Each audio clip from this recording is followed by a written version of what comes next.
I came up with my own approach to art called neoteric pop iconic clairvoyance. Neoteric means modern or new. The pop iconic element definitely is in my work. And the clairvoyant aspect is there as well. That's the part of the muses talking into my head, the numbers that appear, the phrases. I wanted to have my own unique style so that eventually I don't even have to put my name on it. You can look at it and instantly you need to be able to identify that, hey, Rah Crawford made that. I didn't want an experience where someone looks at it and they go, oh, okay, and that's it, and they walk away from it. Like I had some things I wanted to say. One of the things that's really interesting to me about his work and wonderful about it is that it incorporates so many things about popular culture. He manages to get in advertising, what's happening in the art world, hip-hop culture. I see Andy Warhol in it and the way that he used high contrast and his silk screens. It has something familiar about it. It has like that kind of solid design skills, and everyone read comic books when they're coming up. So I think that part of that's never, I don't think that's really talked about his work, like the influence that comics have had. I met him on the street during First Friday. He was out there the way people who don't have galleries work on the street. But he had a show coming up at a gallery. And this was one of the ways that he was drumming up attention for his show. I put a collection of, I think, like 10 paintings together in a private reception, and everyone went bananas at the end of the night. Like I had a pocket full of money, I had change, I had napkins where people owed me money with phone numbers, and it was just crazy. Like it went like wildfire. And like after that evening, I said, all right, I think I'm on to something.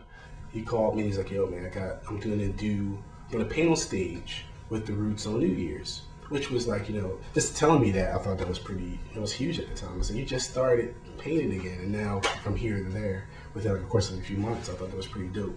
And what was special about that show, it marked a lot of transition and convinced people to buy artwork at a high margin, especially in this day and age. And as a new artist, it was pretty, to me, I thought it was pretty ballsy.